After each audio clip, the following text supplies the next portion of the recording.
You're listening to Chugging Bleach, the only podcast where the bounce count. Welcome to Chugging Bleach, the Bleach podcast with a plan. I'm your host, Bob Video Games. With me, as usual, Anime Danime. I planned on being here. Chris Wolfhart. There was no plan. And Dr. Aggro. I have decided to become stronger than the plan. This month we covered episodes 292 through 316. That is the end of the Fall of the Espada arc, or the Arrancar Downfall arc, whichever you want to call it. Different places, different sources have different names. None of them seem to focus on Aizen himself, though. No, it is all about the Arrancar for some reason. I feel like if that's all we're focusing on, that may have happened well earlier. Yeah, they're kind of all done already. I think they were all really spent by at latest 4 episodes into this set. Yeah, they don't even bother showing Yami again until the end. God. They're just like, it's over. Who cares? Aizen is what you're really here for. You know, if I could just get in a foreword here before we really get into this. This is what it's all been leading to. This set of episodes is it. Yep. Yeah. It has been what feels like years in the making on this podcast network. And on watching this while it's live in Japan and America, this was what it was all building up to. How many filler arcs did we even go through to get here? Because the way I count it, from the end of Soul Society until now, is all one cohesive moment. Aizen did his thing, and then Bount arc. Right. We count the Bount arc. Everything has been about Aizen since the end of Soul Society. I feel like that's 4 filler arcs, maybe 5, that we've gone through. Something like that. You got Bount, Sword Beasts, Ruvichio. I think that's it. No, right, because the other guy, third seat Kabune, was also in Ruichio's arc. Yeah, there's only been 3. There's only been 3 filler arcs. Feels, but they're so long. big. You know what? I'm going to count the copy of Arrancar 1 because fuck those 3 episodes. That was 3 episodes. Those 3 episodes are somehow worse than whole filler. You know, honestly, when it first happened, I would have been like, I don't know what you're talking about. Those 3 episodes have important lore that will matter. But now that I've finished this arc, maybe I don't feel that way. A lot of legendary moments in this set. A lot of legendary moments. Absolutely. But before we get too into it, Chris, can you tell us about the Patreon? Yeah, if you'd like to get access to this show early for as long as it continues to exist, you can go to our Patreon at patreon.com/gbpodcast. $5 a month gets you early access. If you're listening to this on YouTube, there's probably another episode waiting for you. And there's other benefits that I don't talk about on this show. Yes, I love those. Those are the best. And just like we did with the first half of the the downfall of the Arrancar arc, we will not be going through this step by step with everything that happened in every single episode. We're just going to go over the arc as a whole. Yep. That's exciting and cool. And I'm very excited to have this conversation with y'all. I'm looking at this outline now, so that way I can see sort of like the things we need to touch on. Yeah. I'm very excited. I'm going to try my best to not bring up Karaku Riser. Yeah, he's on till late. We're gonna. I'm gonna. We're gonna get to that. Bob? Yeah. Okay, first let's touch on the funny. Okay, sure. Okay. Your box set 2 times in a row just came with an image on the fucking cover that is like the most spoilersy transformation and character reveals possible. It's incredible. Yeah, we can just go right into it. Sure. They put the final Getsuga Tensho transformation on the back of this box. That doesn't happen in the box set. That happens on the first episode of the next box set. Which whoever made this box set is evil.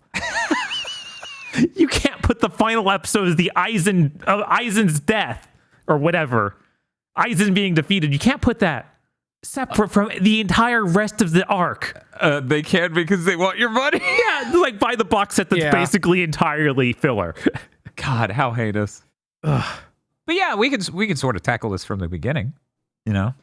Yeah, we can do this in order. We got, Aizen versus the captains. I took some pretty detailed notes. Okay, even with the Okay, so Ichigo did not successfully decapitate Aizen. He made the floor lava. He prepared a magical barrier that he doesn't explain at all. He just says he had it. Yeah. Aizen really is that kid who sucks to play with on the playground. Yes. It's like every creature protects the back of its neck because that's the most weakest point. Yeah, well, no, it was just the part about it being the weakest point. And I'm like, motherfucker, you think Ichigo thought of that? He just attacked you from behind. Right? He wasn't like, I mean, he does the in the back of manga. neck. He literally has internal monologue where it's like, "Damn, I shouldn't have gone for the back of his neck. I should have known he'd have a way to protect it." What? Yeah, That's Ichigo trying to play 4D chess and overheating. Yes. Jesus Christ. Then Aizen goes on this really he does this really stupid discussion to Ichigo where he's like, "You don't hate me enough to kill me, even though I literally intend to kill every single person you've ever known. I haven't done it yet, so you lack the will." Then Yeah. everybody forms like a circle around Ichigo. Be like, "We'll keep you from seeing Aizen's Shikai." It's so good. They're like, we'll protect you, Ichigo, the only person who hasn't been brain fucked, and therefore the only one who could even reasonably stand a chance of beating Aizen. 2, 3, let's all attack Aizen. Yeah. No, that whole thing is bizarre. It's like, and then Ichigo just watches. He doesn't. Yeah. They don't really make it clear what the circumstances for witnessing Aizen's Shikai is. I think it's literally just looking at his sword at all. Yeah, because that's what they made it sound like. Right? I think he has to do a thing because that's why he had to call everybody and be like, "To show you what a great guy I am, I'm going to show you all my power. Look at this." But he has a line later where he says, like, what makes you think I wasn't using it the whole time already? Well, yeah. Once he has you in it, he can just do it whenever. Mhm. But he has to do the spell circle for you to fall into it the first time. Luckily, everyone's really fucking stupid. I don't know. I don't know if I buy that because they never show it. Like if they showed like, oh, this is the thing that he does to cause it, Yeah. I would believe that. But they never do. Yeah, and not in this set, but in the prior set, they really just made it sound like, oh, you looked at his sword once in your life? Mm-hmm. He has mind domination over you forever. That's why Ichigo's necessary to bring. It's real weird. I'm still going to hold on to that comment. We're going to write this out a little further before I fucking get into that. So everybody attacks Aizen and he beats the shit out of fucking everyone, including Soifon using her instant kill move on him and going, "My number's bigger. Sorry." Yeah. that's Seems pretty like good. you forgot that this was a shonen anime. That's so frustrating. With like you have a thing that's supposed to do something. Oh, Well, he yeah, needs to turn it it's off. too He's too powerful. I guess it makes sense from the angle of, yeah, I guess it's not literally a superpower lottery. I guess you technically get a will save and his fucking is too high, a fortitude save. It's so. It's just frustrating. Yeah. Then everybody attacks Aizen and confuse him, and Hitsugaya deals a critical blow, except it wasn't a critical blow on Aizen. It was a critical blow on Momo. Fucking hilarious. This became one of the most memed on things in the entire series. I wasn't able to find all the images that people made. The one that I remember the most that I will not be able to find, please, if you're in the GigaBoots podcast Discord or just somebody on YouTube, leave it in a comment if you can, of Yamamoto doing like his fist fighting pose where she's impaled on his arm. And they change his dialogue box to be, "God damn it, not again." Oh, as impactful as this moment is, there's a strange implication to it. Because Ichigo's like, "What are you guys doing?" And I'm like, "Have you been watching these guys Beat the fight shit Momo out for of how long?" Yeah, I Right. also was sitting there wondering that. I'm like, Ichigo, did you just go, you know what? She deserves it. Right? Like there needs to be. Yeah, it's some so thought. crazy. I can't believe they did this without showing what Ichigo saw. God. And then when Shinji gets indignant, we get perhaps the greatest Aizen moment in all of Bleach, where he says, "When did I use Kyoka Suigetsu? When were you under the impression I wasn't using Kyoka Suigetsu?" Which is yet another one of the most notable things I remember living through this moment. Uh-huh. And just everybody posting Kubo with his fucking sunglasses. God, what a lame power, Jesus. It's just I win. It's the I win power. It is. And I love that in addition to that, he's got the super perfect infinite whatever. But also, while that fight's happening, Gin is on the ground with Ichigo explaining like, oh yeah, he's got that. Also, his dick is the biggest ever, so you're fucked. Uh-huh. And then fucking finally, after Aizen has killed everyone. Asterisk, not dead, actually. Yeah, not dead, actually. Yamamoto has decided, now I will finally do something. And his only move is to kill himself. What is this anime? At least I like that Aizen's like, if I fought you directly, you might be able to beat my ass. Yeah, so I better not do that. Good. I love that this anime never stops glossing the old man. Yeah, no, that is great. See, this whole set of episodes is very frustrating because, spoilers, Urahara, Isshin, and Yoruichi show up. They'd shown up before all this shit like, even when Yamamoto started, Aizen would be dead instantly. There's a lot of things in this arc that are just like that. We'll get to later. I was like, dude, if that was going to happen, it could have happened 10 minutes ago and worked. Yamamoto lets Aizen stab him, and then Yamamoto's like, well, now I know for sure it's you, so I'm gonna fucking nuke the entire area. Ichigo, Kurosaki, get the fuck out of here so you don't die. He's like, well, what about everybody else? They signed on for this. I know. It was good. That was cold as fuck. Yeah. My God. It's the moment when Worf says today is a good day to die, and you're like, oh fuck. But Wonder Wise shows up and extinguishes the fire because his entire point was he only exists to nullify Yamamoto's Zanpakuto, to nullify Ryujin Jaka. I'm sure that was always the plan. Okay, let me be clear. I hate this a lot. Okay. This is very upsetting. This roller coaster I've been on with Wunderweiss is incredibly infuriating. I was so interested in this lad that he showed up and got the shit beaten out of him immediately, and I'm like, oh, that's disappointing. Did they not think of anything? Keep in mind, that moment's coupled with them blowing up the weird monster that hung out in the background of that shot early on when, at the end Oh of yeah, I forgot that thing existed. Right. Yeah, understandable. Kubo did too. I bet. And it's so frustrating. And then it's like, oh, he's a bespoke creature with a broken brain because it heightens his combat senses, so that way he can nullify one Zanpakuto. I mean, he'll nullify the one of the only guy stronger than him. I guess it makes sense from that angle. It's total bullshit, though. It's still really, really shit to have a character whose whole point is, I specifically nullify your thing you do. I thought that was a really cool concept and like a fucked up thing for Aizen to do. But you're right about how we got to like hang out with Wonderwise for a while and wonder what his deal is. And the execution, I could see how that would be really disappointing. If this wasn't piled on top of 300 other fucking Jinkari tier plans. And that's the thing. That's why it's so frustrating. Then Yamamoto just physically beats him to death hand to hand. Remember when Captain Shusuke Amagai was like, I negated your Zanpakuto, Yamamoto. Now I can kill you.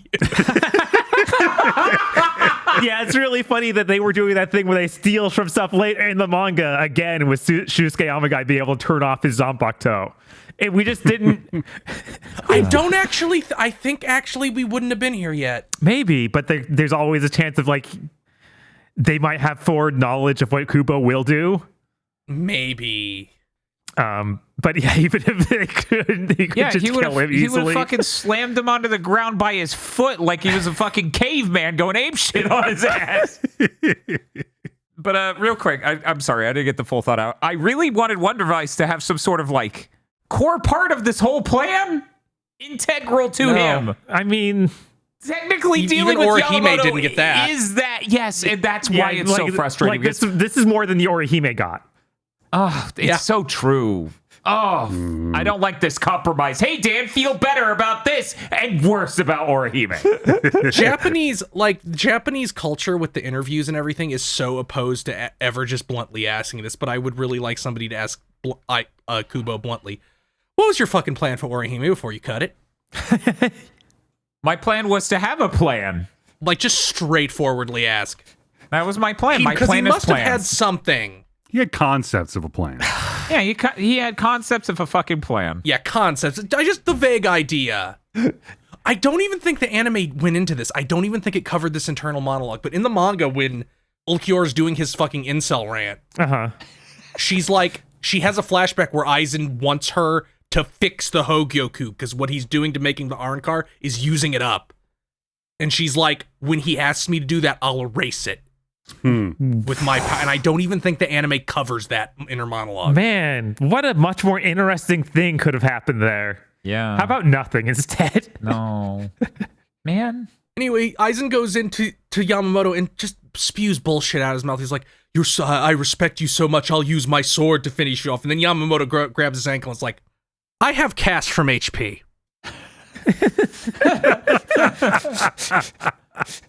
And Aizen is not eviscerated, but he is hurt a little bit, and he makes his first oh fuck face that he's made this entire arc. And then Ichigo just fucking almost bisects him. Unfortunately, Aizen reveals that he is fused with the Hogyoku, which gives him regeneration, and then he attacks Ichigo with the worst thing he can, a 2-episode long clip show. Yeah, that was a pretty intense attack. I can't believe you got that one off. Fucking lambda driver. Before we get past it, there's a moment where he's where the old man's fighting Wonderwise, and Wonderwise's giant hill shoulders explode into noodly white fists. And my first spoilered image is the most I have ever been in complete unison with a facial expression with an anime character. Yeah. Oh, I forgot to mention that Wonderwise defeated Yamamoto because when he broke him, all the flames came back out and nuked Yamamoto. We completely brushed over that, but that is what happened. That is what occurred. So Ichigo, Aizen reveals to Ichigo every single thing in the entire history of your life I planned. It's not even entirely clear why I did it to what end, but I did that. Yeah, this plan is insanely stupid. Like, can we even call it a plan when there's no, like, end goal anywhere? Yeah, no, there was no payoff. The implication was there had to have been a payoff, but there wasn't. Mm-hmm. It's more like I got fascinated by this, so I'm going to... Yeah, he was doing science. Yeah, I think the thing is that the hollow inside Ichigo is literally something he made. I think didn't that's really the stretch. say Yeah, that. no, Yeah, I'm pretty sure it's just, well, he's the son of a soul reaper and a human. I'm going to investigate this and have him go through a slow ramp up shonen battles. But they won't start anytime soon. It's going to happen when he's like 16 or something. Yes. Yeah, I'm the reason it's not to any end. I'm the reason that they detected where Rukia was after her being able to be there for so long. I'm everything Kubo regretted writing that seemed a little too on the nose or convenient. I even stocked Renji's iClass shop with a new sort of visor that could let him detect this. Yeah, like, no, just to be what? clear, if you're listening to this, that is real. Yeah, he says this. This is the most ass pull of ass pulls I've ever fucking seen. It's like, yeah, this is why way back during the Bound arc, I was like, Kubo writes shit like this all the time. Mm-hmm. God, it's so bad coming back to it like after so long. I was like, maybe I it'll make more I really sense. thought there would be a plan, but there was no plan. There was never any plan. So the 2-episode clip show happens, and then Aizen attempts to talk to Ichigo some more, and then Ishin shows up and runs off with Ichigo. And Ishin's like, I'll explain all of this later. And then Ishin fights Aizen while Ichigo fights Gin. Yeah, and for some reason, the Gin versus Ichigo fight is just literally something from Kenshin. Like, I show a picture of the guy from Kenshin in here. Okay. That's my spoilered image. Yeah, that is very Gin core. Was his thing doing a super fast thrust? His thing wasn't doing super fast. He was super fast, and he had no emotions. So Kenshin's whole thing, which was about reading people's emotions and not being able to, or figuring out their fighting style from that, which for some reason Ichigo says verbatim in this. It's true. Oh my god. He did literally just go, I can find the hearts of people through battle, but I can't read him at all. Yeah. Like Ichigo? I mean, he does say that stupid shit to Ulquiorra about Ulquiorra being more human, so I guess Kubo just decided that was a thing that Ichigo could do I guess. a while back. But they separated this character into Gin and Wonderwise. How is he Wonderwise? No emotions, like his brain's broken. Okay, yeah, kind of. Because, man, he even looks the same. What the fuck fuck was Kubo cooking? Yeah, no, it's literally he always has his eyes closed.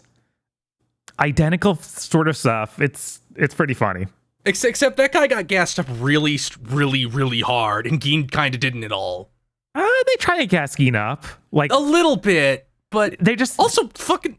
Why is Ishin stronger than every other captain to have ever lived? unclear. Like, he just shows up and he's a monster that is able to fight relatively equally with a powered up Aizen. Like, that just seems insane. There is some implication because he's able to teach Ichigo how to use the final Getsuga Tensho. Maybe he's already done that and used it and now gotten his Soul Reaper powers back. Like, that might be what happened. It'd sure be cool and interesting if they went into what happened. And it was that. Don't worry, Dan. There's like 80 more episodes of this show. Anime. How many of them are canon? Like 20. 58. Yeah, like most of them now. Thank God. Because there's only one more filler arc left, and then we're out. Then it's just all real Bleach. and then 1,000 Year Blood War is like real like modern anime, so it's like covering 2-3 times as much per episode. But here's the thing. You just said 58 episodes are left now, and when Aizen hit the ground, we still had 6 or 8 episodes of filler, so really it was pretty even until we did those. Anyways. So Ichigo and Geen fight. Aizen is like, I wanted to do this because I was as strong as I could ever get as a Soul Reaper. Then he explains the real power of the Hogoku, which is not to merge a Soul Reaper with a Hollow, but is to manifest the desires of people in the vicinity. And then he explains that Orihime and Chad's abilities are actually because of their desire to be able to help, because Ichigo kept saving them in their opening of the series. I like this explanation. I think this is a perfectly fine explanation for their powers. That the Hogyoku manifested it? He made a magic wish crystal. Yeah, because it was inside Rukia, so it responded to them not wanting to be weak and helpless anymore and gave them powers. It's so lame, though. Like, connects everything to this one thing that really just feels like, oh yeah, I forgot to write that stuff. So it's just all this now. Yeah, the Hogyoku at this part and Aizen's, as some would call it a plan and others clearly wouldn't, both of them really just come off as the writer's regrets writ large. It's very strange. It seems incredibly convenient and bizarre. Yeah, it's like the MacGuffin that you just have one MacGuffin that does everything. Like, yeah, a little bit. And like, here's the thing. I'm not sitting here completely wrecked about like, why do they have powers? No. Like, I feel like it'd be much more interesting if that was a mystery going forward. Yeah, it does just kind of feel like they just threw it out like, let's explain it right now. Yeah, it feels like the series is ending. Like, this feels like the end of the series, and yet we really know. does. It does, yeah. And yet we do, yeah, there's more. I mean, we even... I didn't know there was anything past Aizen. I was alarmed at how quickly this fight ended. Yeah. Oh, yeah. Yeah. Not even right the 1,000 Year Blood War. There's a whole arc between Aizen and the 1,000 Year Blood War. And one of those arcs might actually explain better and maybe make the whole Hogyoku giving Chad and Orihime power just feel like, no, it didn't. What are you talking about? I wouldn't say better. It certainly is different. Yeah, no, I'm excited for the future of this podcast. Yeah. So they're fighting, and Ishin is kind of washing Aizen a little bit, but he just keeps getting more powers from the Hogoku. Fucking, he really wrote this into the story well. Aizen did. I mean, Aizen wrote it into his playground abilities. And also because it feels like from this point on, Aizen doesn't use his sword power anymore because he is just testing out the strengths of the Hogyoku. So we have an explanation for the fights happening. He might not even... The remaining people, he might not even gotten with it. Well, I guess he got Urahara and Yoruichi with it, but he might not even gotten Ishin with it. I don't know the timeline on Ishin. Yeah, that's true. We don't really know with Ishin. But he's looking at his sword right now, so maybe it's happened already. Unclear. Urahara and Yoruichi show up. They kind of wail on Aizen, but his regeneration is too good now. What if only they had shown up 5 minutes sooner? Yeah. Mm-hmm. Yeah, like Yoruichi has these big gauntlets and stuff, and is actually able to hit him pretty well. Yeah, she like cracks his face, but it doesn't work because he can regenerate now. He becomes like a solid white mannequin type thing, like Tosin became before he became a bug man, and then got turned into goo. Yeah. Ichigo and Geen continue to fight. That fight really doesn't fucking matter at all. It was just a thing for Ichigo to do while everybody else was fighting Aizen. Right. It gave Gin a fight scene, though, which he kind of needed. Yeah, he kind of needed to do anything. And his power is pretty cool. It is. And like he'd used it, once? Uh-huh. I realized during this fight, like, oh my God, he's never done anything. Like, he's never done anything. He's just stood around menacingly in the corners of rooms. And it's sometimes worked. all you need is aura. Yeah. Sometimes you don't need anything more than 5s. He also reveals his Bankai is that his sword can instantly extend to 13 kilometers long. Yeah, and then they cut the buildings all in half with it. It's pretty cool. Yeah, and then Ichigo's like, well, that doesn't actually matter. And then Gin's like, it extends instantly, so if I point at you, it does. Motherfucker's just got an off switch. So Gin mentally breaks Ichigo somehow. I already fucking forgot the specifics. It was just yet another one, you don't have enough hate. Why does everybody tell Ichigo that he doesn't have enough hate? He's a 16-year-old boy. Known for their pacifism and lack of energy. Then Aizen defeats everybody off screen without us seeing Urahara's Bankai or Ishin's Bankai or even Shikai or Yoruichi's Zanpakuto at all, which, word of God, she does have. She just decides not to use it.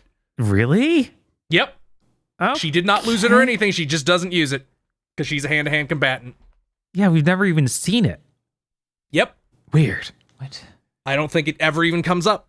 But it is not like she lost it somehow because she didn't have it in the flashback either.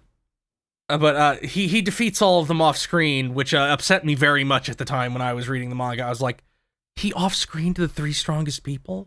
None of them even used like their shit? Yeah, we didn't even What the get to see fuck? the Bankai for freaking Urahara. Come on. And then they're like, okay, we're going to go to Karakura Town. And then Gin and Aizen go to Karakura Town. All the way Karakura Town, the cleaner shows up. And then Aizen just fucking kills it because he thought it would be neat. Right? He doesn't really have any reason. He's like, you're not supposed to be able to kill this. I will demonstrate what a Chad I am by doing it. It is such a good, like, end of a shonen arc. This is the real villain moment where Gin's like, okay, I know you're, like, most of a god, but that's not, like, a thing. That's just how the universe works, and you're not allowed to fuck with it. I think it's funny because in the filler arc, didn't they have God, that fake captain. Amagai? Didn't they have him hold up one of these? I think he delayed it somehow, yeah. Okay. Very funny. They're like, yeah, he could definitely compete with Aizen, right?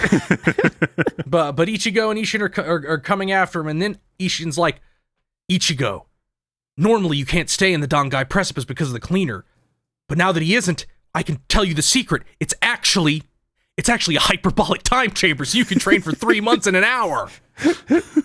Which is actually a faster rate than the hyperbolic time chamber. I was halfway to groaning, and I was like, you know what? At least we're actually going to explain Ichigo's random power-up this time. Yeah, at least that's something. Yeah. He also explains that Aizen actually helped them the first time, and if he hadn't given them some kind of protection against the cleaner when they got smacked by the cleaner going to Soul Society, they'd have been flung hundreds of years in the future and died as time caught up with them when they popped out. I don't buy that. I feel like Urahara had to have done that. No, they say that. They say Urahara did a thing to protect them from the cleaner, so when they got bumped, they only got... Yeah, no. Urahara, maybe I said Aizen, I don't fucking know.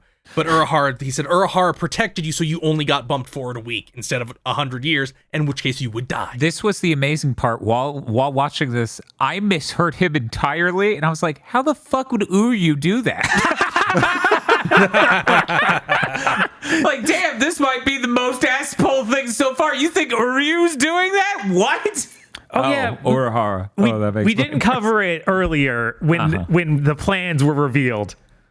There are 2 Hogyokus. Aizen just had made his own. Yeah.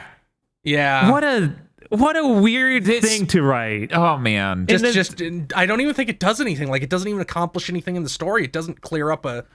The other one wasn't deemed good enough or something. There was a throwaway line about that. Yeah, he fed Urahara's to his, or his to Urahara's. Yeah, no, Urahara to his. You had it right the first time. Okay. I guess the only thing it could do is explain how he was doing stuff with it 100 or more than 100 years ago when Gin first saw him. But we don't need an explanation for that because it's like, well, we don't know exactly when that is, so we could just be after he had gotten it.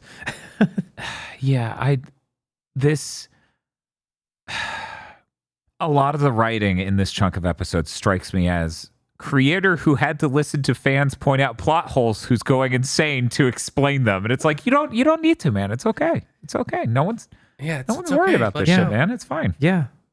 Anyways, have Ichigo sit in the leech dimension and get real buff. Maybe I'm an idiot. Is it not enormously funny to just have Gin and Aizen in a fucking public park walking out as though they like slept No, that's there very the night funny. before? It's so Yes, good. it's really good. Unbelievably bizarre. Because moving ahead a little bit, some people in the real Karakura in Soul Society that have spiritual affinity wake up. They don't remain asleep. Mm-hmm.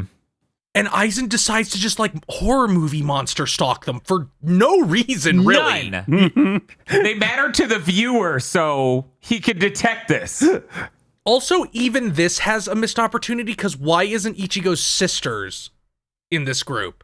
I don't know, but at least he takes note of that. Yeah, they note that is a He thing. detects them at the house. Mm-hmm. Huh, but why aren't they awake? Well, They might they're be awake at the house. At the house. Yeah, I guess stay in that's the true. house. I guess that is true. They're completely unaware anything that's happened. They're just making fucking breakfast. Right? Yeah. Like the moment they show Keigo wake up, my brain goes, yes, save the town, Karakurizer. You are canon. You are fucking canon. Let's do this. And it is most of them. It's not Sex Pest Friend, but it is the other three. Mm-hmm. I'm surprised Aruru and Ginta are nowhere in this. Like, even Uraharu's like, you kids get the fuck out. Mm-hmm. You be nowhere near here. Surprised they didn't use this to make up some bullshit about Aruru, considering her fucking genocide mode. Yeah, that would have the been start of this arc. another thing of just, man, you left that on the table. But Ishin's gonna have Ichigo learn the final Getsuga Tensho, so he has to go into his big think dimension and fight Zangetsu again, except this time it's Zangetsu fused with Hollow Ichigo. Cool. Well, I mean, first it's like young hot Zangetsu, which may be an upgrade or a downgrade depending on what you're into. Thank you, Dr. Agro. They fused to basically become Ulquiorra again. Yeah, we were taking note, me and Dan, of he's got the same code as Muramasa. Yeah, it really fucked me up how similar it felt to Muramasa's design. Uh-huh. Man, the whole fight, like even the place where he fights him in the end has like water and shit in it. It's really the same. Yeah. But Keigo and Tatsuki and fucking Don Kanoji Yes! Yeah. It's his all time. run around doing antics to avoid Aizen. Yeah, and there's some a little bit with Aizen being like, oh, well, if I kill them, it'll make Ichigo's emotions spike and he'll get really powerful. Why do you give like a shit? Why do you give a shit? Because he wants Why to do you test give his a shit? powers. And that's all he is anymore. Ichigo is his experiment. This was his plan. Why is this his plan? What's the end game of this? Yeah, it's so weird. He's Now- turned into the most generic shonen villain possible. Of just like, I want to fight a strong guy. I know, and like their justification in this is they have Aizen say he needs to be at threat of extinction to evolve. Uh-huh. That's the justification of everything with the Hogyoku and everything else. And I'm just sitting there like, dude, don't you care more about the key, the Oken, getting Yeah, to the Soul that King? entire What is- element. What are you doing? You know, maybe if it's just from the angle of Aizen's going fucking crazy. Right? His Like, mortal mind was not prepared to ascend to godhood at all, and now he's just fucking nuts. yeah, I have to assume he fused with the Hogyoku, and the basic functions of the Hogyoku are like half his brain. And it's like, stronger. So he's gonna kill them. Rangiku shows up to delay them for 1 second, and then was the Rangiku Gin shit even remotely touched upon before this happened? No, God, no. Before I these don't sets of remember it. episodes, I don't think No. it was. There was a single flashback back in Soul Society. We haven't talked about it since. Are you fucking serious? Yeah. Yeah, okay, I vaguely remember it now. Yeah. Jesus, that was is so many it. years I ago know, now. they should have written more in. Really. It killed me. To me, this felt like it was out of fucking nowhere. Mm-hmm. It really feels like Kubo had all these ideas, and maybe the editor, I don't know, just like keep cutting it. People don't want that. People don't want these flashbacks. Every time you did a big flashback before, it killed your fucking rating.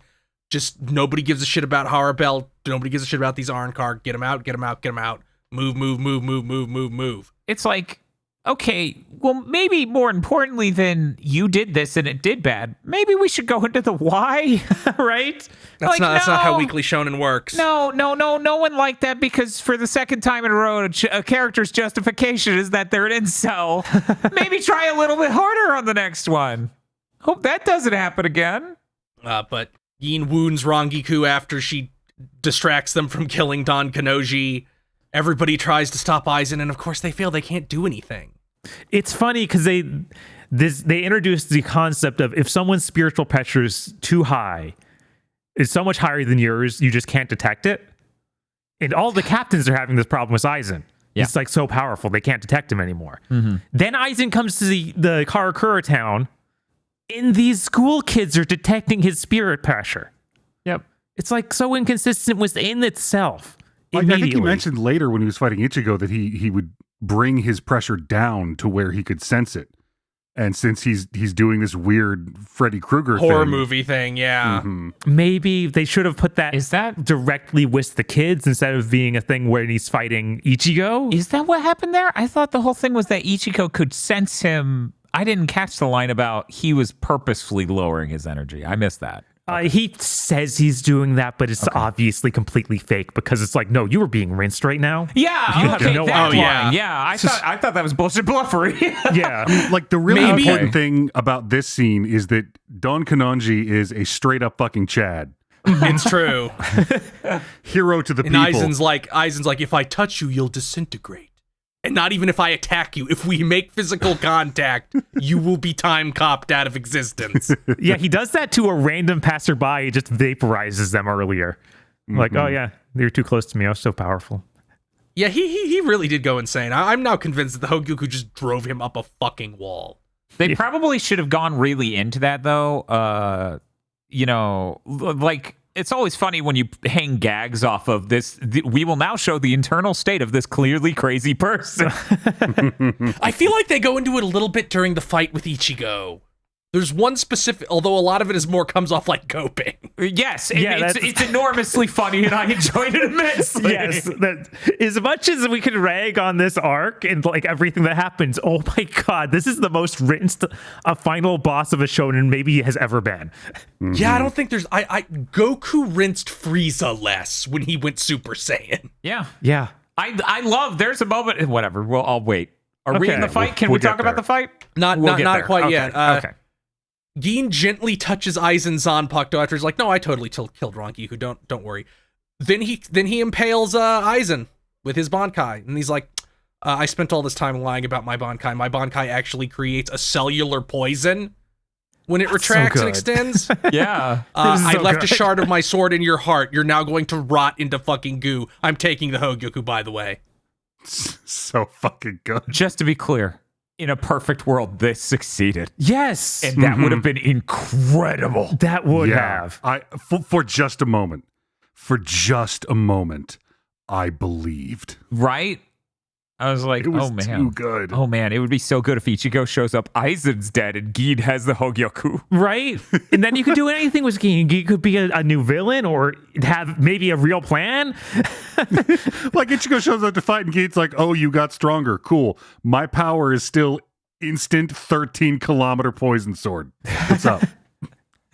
Yeah, but Ichigo's number would be too high. It's true. His number would be far because too spoiler, high. Aizen's number is too high. Yep. Yeah, God. Although it's technically, even though you took the Hogyoku, I'm still its master, so it still regenerated me. And then he teleports to Gin and kills him. Because his heart wanted it. That thing's a fucking lambda driver. It's disgusting. This is also upsetting because, like, Gin, you had 100 years. There had to have been a better time. No, he had one very simple plan. And it was wait until Aizen was a god. They kind of imply that he only decided to do this very recently. No? What? That's kind of what I got, because they show him like flashing back to Rangiku again. So I kind of got the impression that he was hedging on it, like he could have gone either way. The entire character here at the end is this illustrated to be motivated by what happened as a kid. Yeah, like he literally joins Aizen because of that. He was motivated to figure out how to defeat Aizen. He even has lines about that. Mm-hmm. Yeah, like that seems to be the entire point. And he could have had a better plan. Yeah, no, his plan was so bad. Yeah, like there must have been a better moment for this. Oh, 100%. It was 100 fucking years. At some point, that man's got a shit. Right? Like, the implication is that Aizen is so fucking big-brained and so paranoid and so 4D chess that Gin spend all of these centuries like, nope, I can't do it now. Nope, he'll suspect it. Nope, I can't do it now. And that would be really fucking cool if we saw it. And it was earned. Yeah. Uh-huh. It's also just a rehash of the shit with Shinji. Speaking of which, I'm really upset that the Vizards didn't matter more here. Yeah. Why do we even get an explanation for their origin? Mm-hmm. Why can't they just be some cryptids on the outside of town? Because Kubo had more, and then he wasn't allowed to do it, or he just forgot, or he just didn't care. Yeah, I can't write off every fucking Kubo thing on his editor. Cut him off. I'm not right. Yeah, no, I'm not writing it off on his editor. But I'm just saying we are now so many strikes deep. Mm-hmm. Like this, ugh. I wanted more for the Vizards. I wanted so much more. They're so cool. They're so good. Yeah. They are really good. Like so many things in Bleach. Really cool design, really cool concept, execution, complete zero. Also, am I fucking crazy? Or does that mean Gin's character arc is literally the same as the blind dude? Where it's just like, with the blind dude, it's like, oh, something horrible happened to this woman. She died. I cared for her. And now I'm going to take down Soul Society. Gin's is, a horrible happened to this girl I knew. A horrible thing happened to this girl I knew. I joined Soul Society to figure out his weakness and then take him down. It is similar. It's Soul Society. They don't have TV. Like, two things happen. Horrible things happen to women, and somebody gets revenge. That's all that ever happens. The entire Seirete arc. Something horrible happening to a woman, somebody getting revenge. I just want some more variety and fucking motivations here. That's all I'm saying. Yeah, at least Gein's makes any sense. And he's after the characters we know. Right, he's after the literal guy who did it instead of the society society. Yes. Society, parentheses, soul. You're right.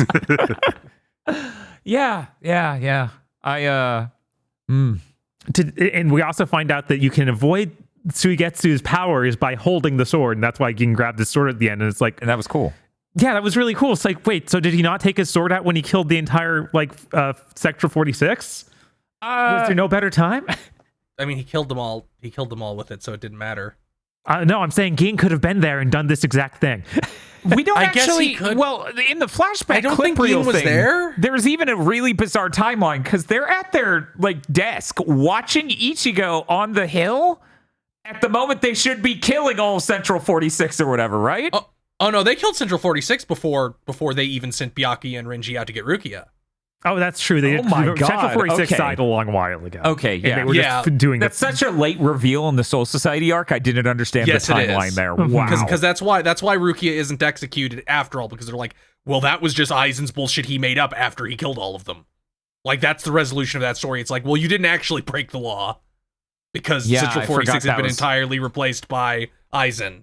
So who knows how corrupt Soul Society is? Uh-huh. If the Rukia thinks the core understanding of that's moot, you know? That's not their decision. That's Aizen's fault. Because everything is. Everything is, yeah. Oh. There's a lot to discuss here. There's a lot to turn over emotionally and mentally. Right, with the ending of this moment that feels like the actual point of this entire podcast series. It does feel like this is literally the end of Bleach. Like I said earlier, it seems crazy. It does. And it feels like it. I've watched no episodes past the 6 or 8 filler episodes. Uh-huh. So it felt like it ended, motherfucker. Mm-hmm. Yeah, it again, moving forward a little bit, it even ends with like, Ichigo, you're going to lose your powers. Yeah. Yeah. So like it's all wrapped up in a nice little bow. That I 100% think is shown in Jump leadership going, no, you're making money, dude. Fucking keep going. the weird thing is, I believe when this was happening, he's like, "Oh yeah, I got 3 more years at least of this." Oh wow! Because it was editorial told him that he did, and because the editorial had recently released, One Piece is going for another 5 years, so he had to say something too. Because I think this was the exact time frame. I think this lines up with Death Note, and then the author's Death Note did Bakuman after, which is literally Bakuman is 150 chapter manga entirely about we're pissed off we had to continue Death Note after L died. That is literally it literally ends with the main characters making Death Note and ending it when L dies. Yep, sure would have been good if Death Note ended with when L died, but I'm going to be honest, I might be one of the biggest supporters of, man, it sure was Planet of the Apes too at the end there. Yeah, it was. Beneath the Death Note. Oh yeah, before we even got to this Gene doing his big reveal, we did a chunk of filler. We did a whole block of filler episodes. There was fillers. I figured we'd get to them all at once at the end. Briefly touch on them. Sure, yeah. I just wanted to make sure people knew. Yeah, no, this is some miserable. There were 2 filler blocks in the middle of these episodes. There was a filler block related to the Bleach movie we watched. 2 episodes related to that. One that we watched already. One that was just unrelated but filler, and then a third one that was completely unrelated. And then at a 4-episode one, right before Ichigo shows up, immediately. Yeah, before. They let you think for 3 weeks on end that Tatsuki might die. Right? You get to see 3 frames of one of Don Kanonji's sunglass lenses, and then right into filler. Criminal. I would have quit. If I somehow made it this far back in the day watching it weekly, I would have quit. Oh yeah, at some point during this, I'd absolutely just switched to reading the manga because I was like, I can't deal with this anymore. This was the arc that completely broke me. But yeah, Ichigo shows up. Let me make sure I got this right. Yeah, Aizen kills Gin. Gin apologized to Rangiku before he dies. Aizen's gonna kill Rangiku. Ichigo shows up with his unconscious father on him. Gin is like, "Oh man, that dude's dick is so huge, he's gonna rinse Aizen," and then dies. It's such a great moment. Ichigo hitting the ground was like Goku hitting Namek. It was beautiful. And then there's this amazing moment where Ichigo says, "I don't want to fight in town. Let's go somewhere." And Aizen just starts going, and he's like, "Only someone who could be a challenge to me has the right to request." And Ichigo, in the middle of this rant, grabs palms his fucking face, leaps 10 miles away, and slam dunks him into the fucking ground and causes an enormous crater. It's so good. It is. It took so long to get here. I can't. I think we're straight up about to have a DBZ fight. He just left the city and went 10 miles away to a wasteland. Let's fucking go. Aizen copes and sees, and he's like, "Obviously you threw away all your spiritual pressure because it turned for physical strength, that you can't be so strong. I can't sense you. That's ridiculous." And they fight a bunch, and mountains explode as their swords clash, and Aizen gloats and is real arrogant, and then Ichigo catches his sword, and then Ichigo says, "The mountains weren't exploding because of you. I know. They're exploding because of me." It's so and good. Then Aizen has a mental break and uses the most powerful Kido full chant, and it does nothing. Ichigo sweeps his arm. It's the black box that he used to instantly defeat Komamura at the end of Soul Society. This is the super powered up version, and Ichigo just sweeps his hand. He has become Kenpachi. Yeah, God, never before.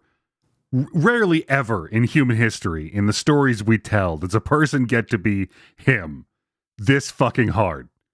Oh my God. It's the end. I was losing my fucking mind watching this because I've spent years hearing about the Aizen fight, hearing about how powerful Aizen is.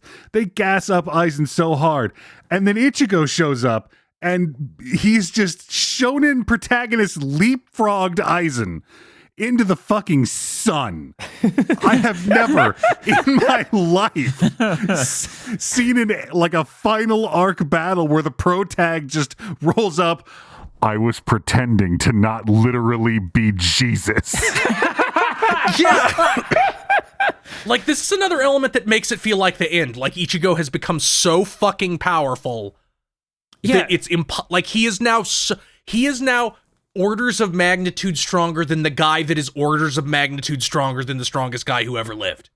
Yep. Yeah, who's gloating about how he's evolved beyond Soul Reaper and Hollow and becoming a wholly new entity. And is probably actually God. And Ichigo's just like, no, none of that. You're not him, I'm him.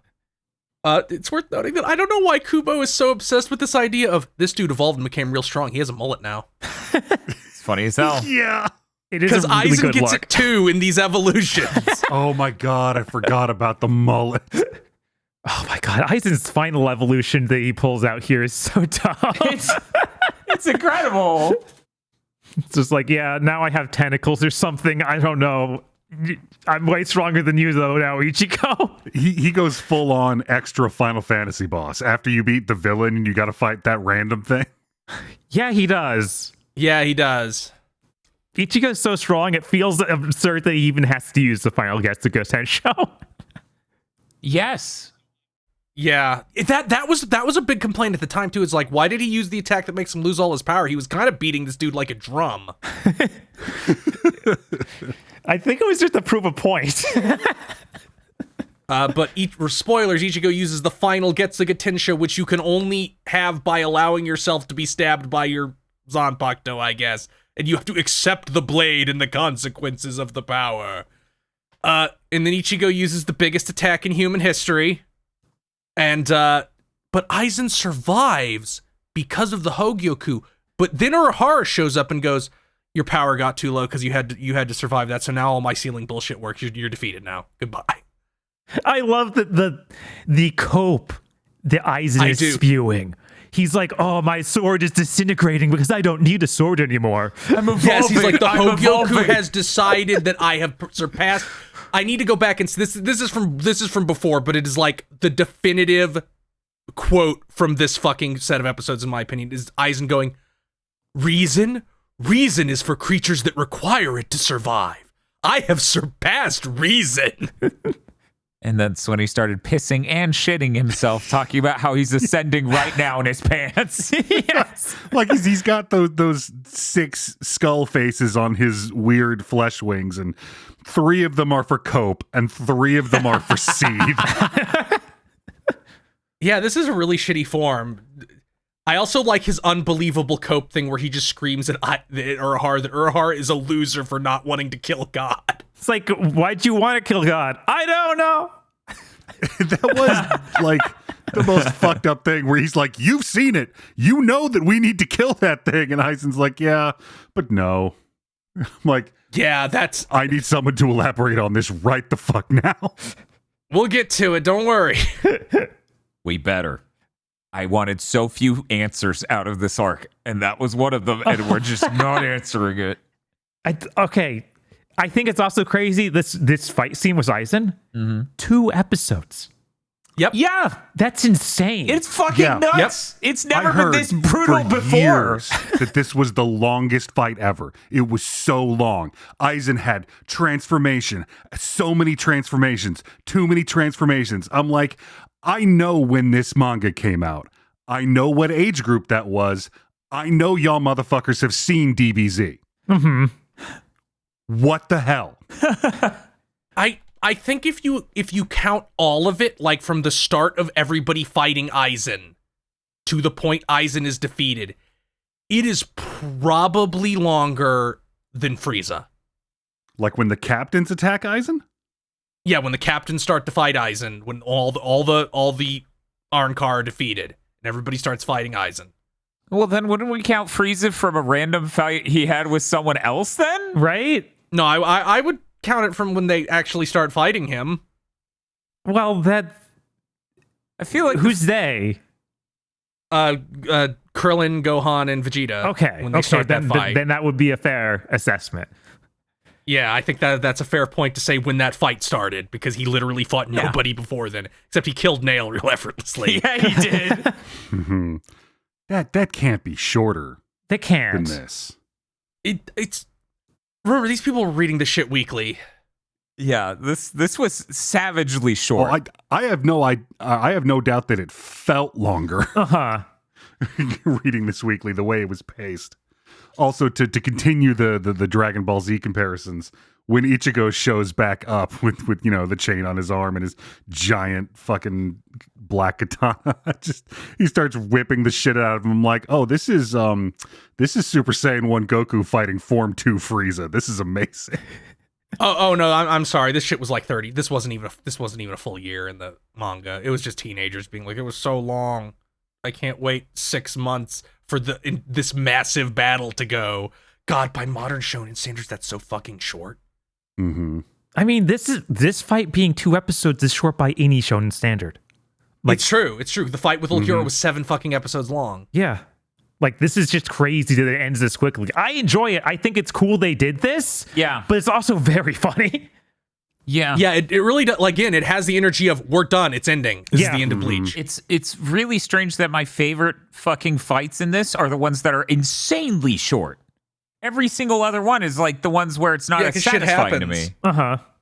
Also, like this, I can't think of another time this has happened. Like the shonen playbook is very old and very set, and Ichigo fires the big thing that takes his powers away, and the final boss survives it, and then Urahara shows up and says, "Oh, I beat him 2 episodes ago." Well, it wouldn't have worked if Ichigo hadn't done that. So I guess I guess Ichigo won. That is not how the emotional payoff of a shonen fight works. What? Yeah. Yeah, it's great. Yeah. It's good. It's good stuff. Once again, Gin should have won. Yes. That should have been. You got poisoned, bitch. You're dead. I ripped your heart out and poisoned you. Because the way it was timed, I was like, no, Geen, you have time. Get there. Just stab him some more. You'll win. Yeah. Yeah, I don't know why he wasn't like, I will now pincushion you fucking 1,000,000 times while you are being affected by this poison. Or why he's not, I have now extended my sword, I will now fucking dice you. Yeah, I guess he just was like, well, I got the Hogoku, now it's over. He can't do anything without this. Yeah, if I'm taking my shot on the strongest man to ever live, who has ascended to godhood, I'm double tapping. Of course. Yeah, of course. But Aizen is defeated and he is sealed in this weird fucking Evangelion cross arrangement. Oh, God, straight up. Yeah, God, it really is. Uh-huh. Nobody actually died except for Gin. Byakuya and Kenpachi killed Yami off screen. Another thing I was very upset about, even though I don't really know when they'd cut back to it, because it didn't really matter in the grand scheme of things at all. Right.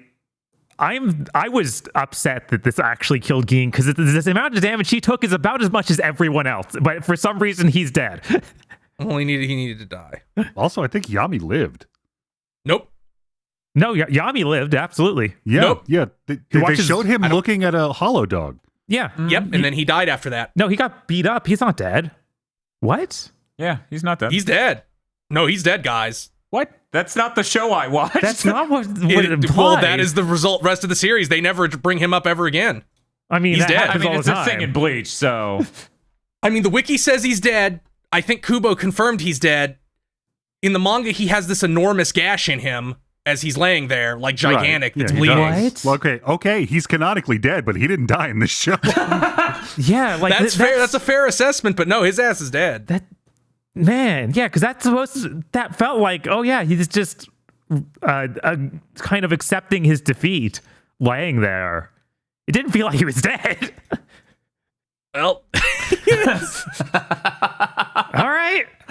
Yeah, I'm like literally looking at this. It's like citation, these 3 pages from the manga. And I'm like, yeah, but is it just going to be the same as the show I just watched?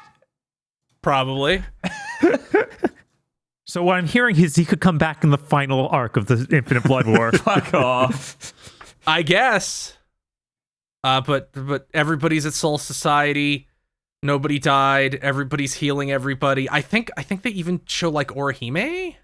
I don't remember though. I believe she's here for some reason. I think she has to give everybody the fucking limbs they lost back. That's true. Right, I was gonna say this is where that meme came from of everybody in Bleach loses an arm. It just rapid fire. Yep. Except Yamamoto, he's too much of a Sigma male to get his arm back. I sure hope that doesn't act against him at any point in the future.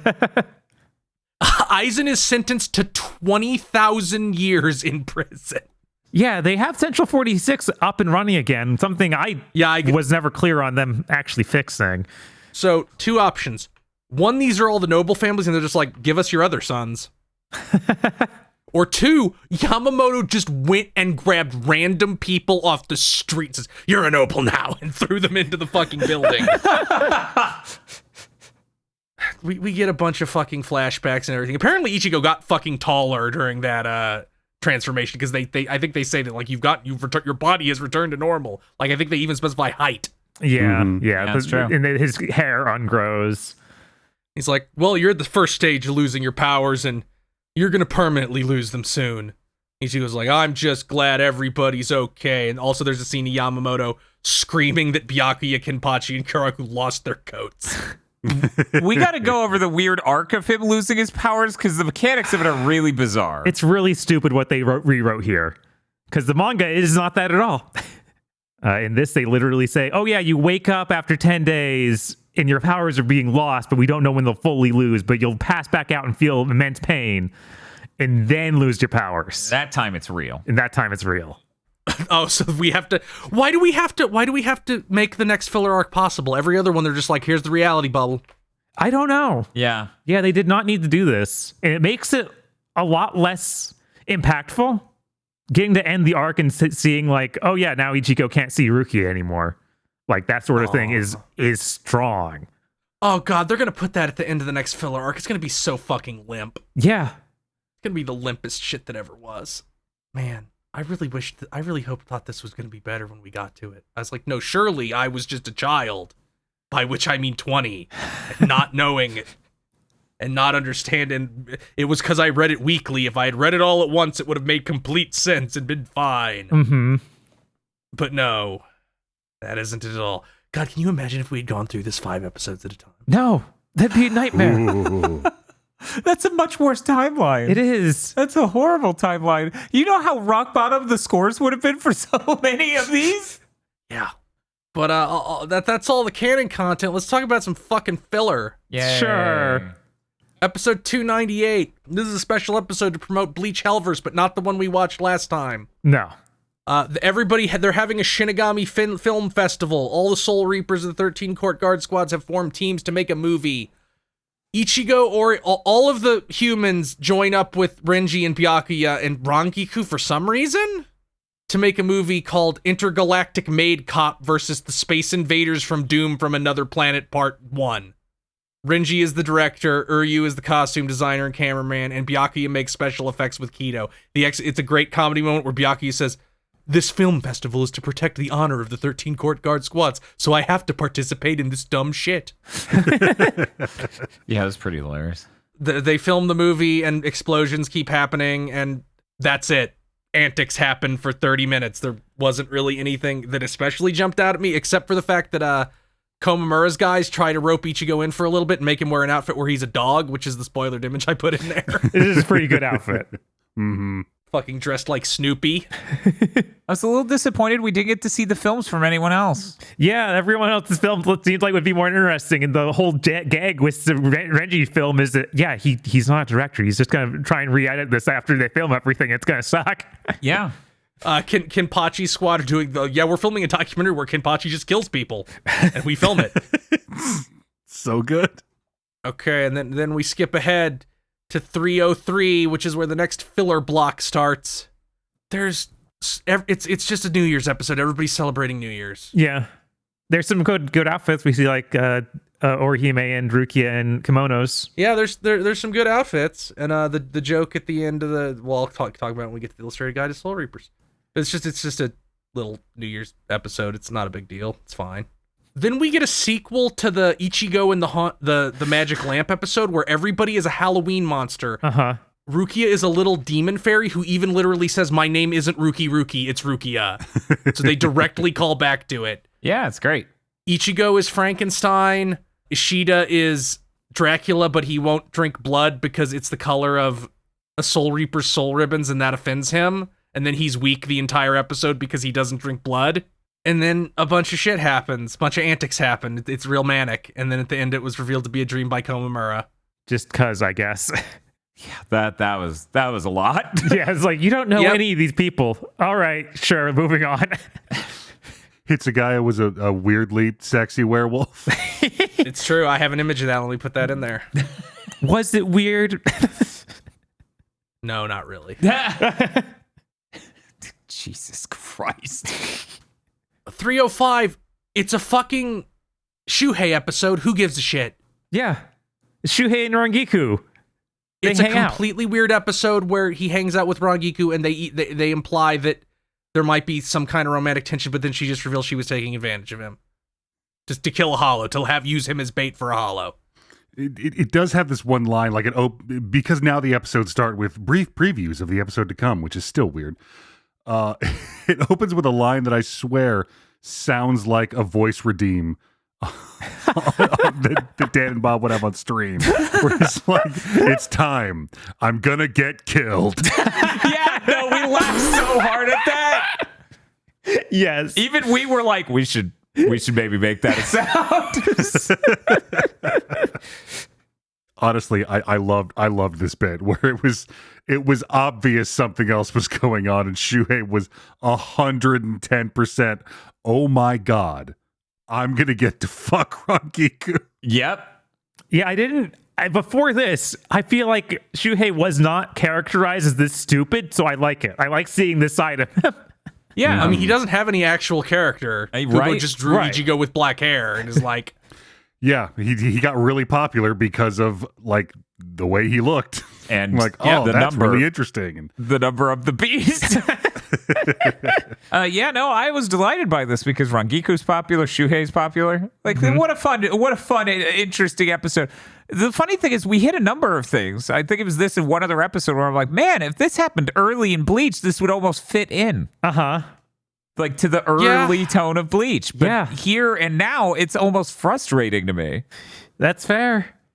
we are now at the end of this end of this real arc filler that is for some reason before the filler arc. They didn't just start the filler. No. I don't know. We had to fill time before the filler could start. this was so bizarre. There's another Karakurizer episode. 311 is a Karakurizer episode. Yes, he lives. Cone tries to rescue a girl from a hollow as Karakurizer, but a tuxedo mask looking ass named Michael intervenes and defeats it, and then goes around and gives everybody capes. Yeah, everyone becomes obsessed with him. Yeah, he keeps showing up Cone all the time, and Cone is real suspicious, but everybody else is like, oh, he's so great and awesome. And then it turns out he's evil and is a hollow, and the capes put you under hypnosis. Sailor Moon ass plot. Yes. And then Cone punches him in the mouth, which knocks out his tooth, which was the source of the hypnosis. And then he turns into a big bull hollow, and Cone washes him. Like, he puts him in, like, a wrestling hold. Absolutely absurd episode. Yeah, I don't think he even use the beam. He does. He does at the end. He does at the end to destroy Yeah. the hollow. Then we get the Rita Repulsa ass cutaway of that bunny Arn car from the original Karakurizer episode in that same lair, watching on a screen, and she does everything but cry that she has a headache. Yeah. Yeah. Is she the last Arankar alive? Yeah, I think so. I mean, she's not real, so technically. I mean, no, there are a lot Grimjow of survived. It Yeah. was canon. Yeah, a lot of them Yeah, Grimjow survived. survived. Yeah, Grimjow survived. So did Oh my God, Grimjow did survive. Yep. Nell survived. Yeah, Nell survived. I feel like there's another Nell two kind or of three. fell off the planet. Yeah. Yeah. Because we didn't have anything else to do in I won't Hokumondo. spoil who survived, but a few more did that we will Cool. see in future Great. content. Awesome. God, it's none of the ones you would have wanted. Of course. I know the score. 312. It's a fucking Omaida episode. Yeah, skip it. He pretends to be you. Skip it. He pretends to be a captain and to impress some children, and Why are we everybody kind of.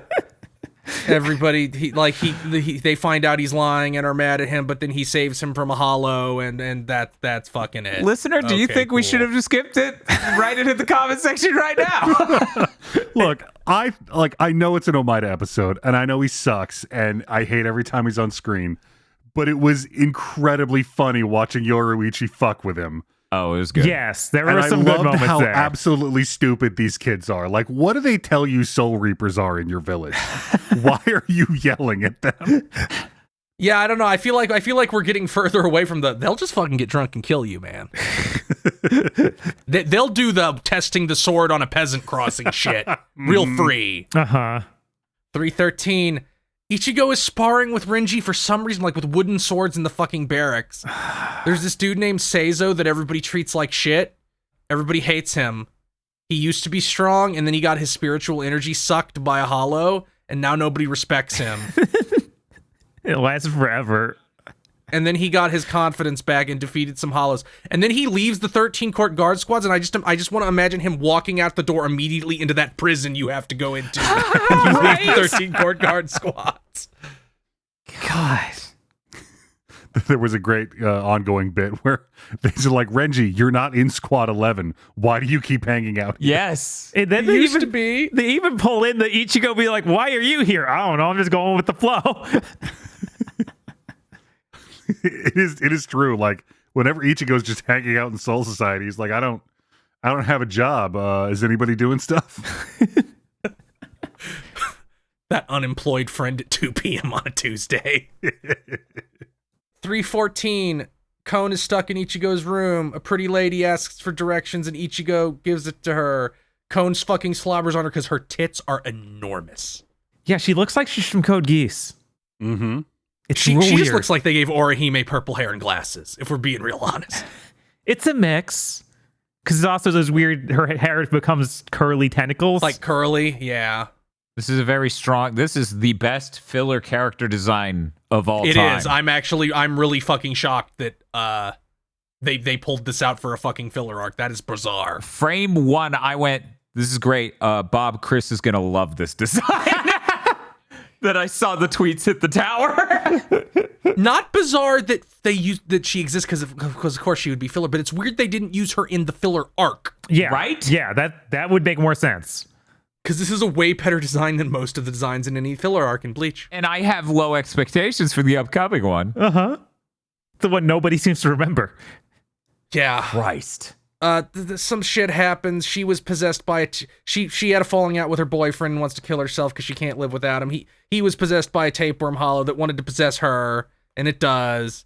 And it's gonna kill Kon, and then Ichigo shows up and saves her, and she's like, "Oh, Ichigo, you're gonna be my boyfriend now," because Kon seduced her in Ichigo's Gigai. But then Rukia just shows up with the fucking Men in Black memory eraser and flashes her, and then that's it. Listener, was that decipherable? Let us know in the comments below.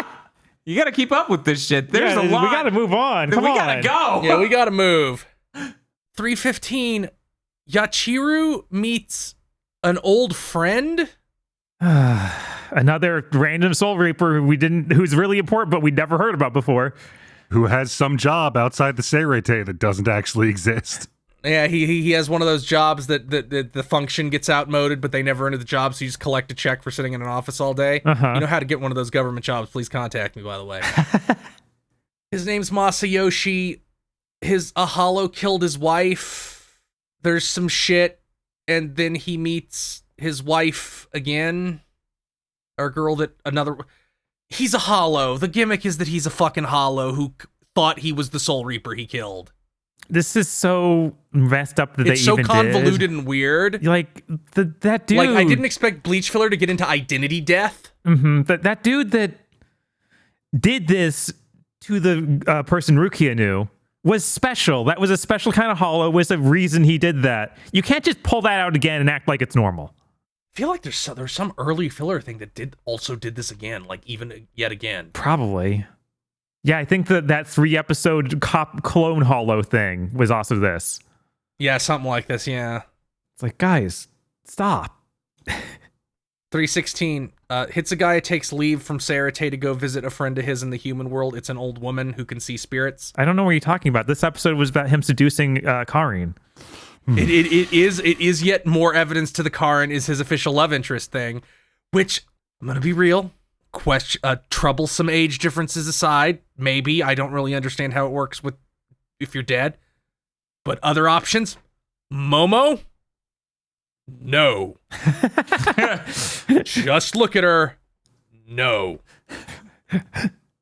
Rangiku? No. What? No. But she has a great personality. I feel like if Hitsugai got with Rangiku, it would literally just become the Honeymooners where he's talking about beating her constantly. So he goes with Karin. She's like, are you Hitsugai's boyfriend? Ha ha ha ha ha. I mean, are you Hitsugai's girlfriend? Ha ha ha ha ha. There's a kid ghost there. He won't, like, all kinds of spirits hang around her because she can see them and converse with them. And he doesn't immediately send all of them. Yeah, he doesn't console anybody immediately just cause. Well, yeah, it's filler bleach. We have to have a lot of conversations in the middle about the thing I'm going to do at the end of this the episode. Filler bleach seems to be convinced that, like, you have to fix their regrets before you can console them, and it's like you don't at all. Yeah, that's not even a little bit. Right, like the whole point is you can skip that step. In fact, I feel like that's explicitly why they have the mechanic. If you remember your past for a little bit when you get to Soul Society, but then you forget, you literally forget your regrets from life, so you don't become a fucking hollow. I was like, no, but like, grandma will be sad. Okay. Yeah, and then it reveals that Yosuke has been turning into a hollow, but Haru, the old woman, had been giving her her spiritual energy to keep that. And then when she ran out because she's an old woman, he became a hollow and tried to kill her, and Hitsugaya defeated him, so he went to Soul Society, he went to the shithole. And then Karin says goodbye to Hitsugaya, and Hitsugaya says, I'll visit my real grandmother in Rukongai. Has he ever mentioned his fucking grandma before? Yeah, that came up back in Soul Society. Okay. That's a million years ago. It was a million years ago. It was a million. It was around the same time we got to see a little bit of, Gin and Rangiku know each other. They might have even been connected. Let's whip through these illustrated guide to Soul Reapers. 292. Isane and Unohana want to buy sweets. Unohana says Isane will put on weight if she eats sweets. Omaida comes out stuffing his face and tries to tempt Isane, and Unohana starts beating him with a dowel rod. The appropriate response whenever you see Omaida. 293. Yamamoto's lieutenant is really impressed by a store full of Western antiques, but it's actually an illusion created by Aiza Shikai. He doesn't fucking show up at all, by the way. Yeah, he's not real. I mean, he is. He's just sitting outside the perimeter in the cuck chair. Fucking Izuru and Shuhei got to participate, but he didn't. 294, Rukia and Isane wake Renji up in Hueco Mundo. Renji tries to get involved with Byakuya and Kenpachi fighting Yami, but Byakuya and Kenpachi are mostly fighting each other, and they tell him to fuck off. 295, this is set like right after he defeated Ulquiorra. Ichigo is in Hueco Mundo with Ishida and reflecting on what it would be like if he wasn't constantly doing shonen battles. Ishida conjures up an illusion of him as a Bancho and getting into all kinds of fist fights. Ishigo's like, why am I still fighting? And she says, you're a delinquent. It's like, no, I'm not. I have good grades. 296, Quincy Encyclopedia. Ryukin asks Ishin to help him with his paperwork if he's going to loiter, but he left to be in the plot and left a note with his face on it. And then Ishin gets annoyed and shoots at a picture of Ishin. Ryukin gets annoyed and shoots at a picture of Ishin. It'd be so good if Ryukin showed up and was like, yeah, I can beat Aizen, sure. Yeah. Yeah, it is strange that he's just not here. Like, it turns out Quincy powers just work on the Hokyoku. I don't know what to tell you. You can't grant wishes for this. It's too perfect. 297. He's like, watch, Aizen, my theater room. And then Aizen just dissolves. I converted this box truck into a mini home.